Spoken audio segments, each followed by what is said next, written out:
to think about a new future, an alternative future where the exploitation doesn't exist and the caste doesn't exist, the caste system that is so rooted in every part of the society. To unroot that is a very difficult challenge.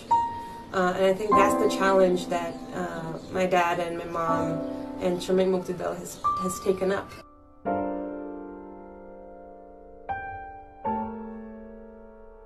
जय भीम लाल सलाम. आपले जे क्रांतीचं आहे त्यासाठी आपण पुढे चालू आहे. आपण लढा करतो, लढा पुढे चालू आहे आणि चालू राहणार असं आमचं जे आहे एवढं सांगून माझं भाषण संपतं.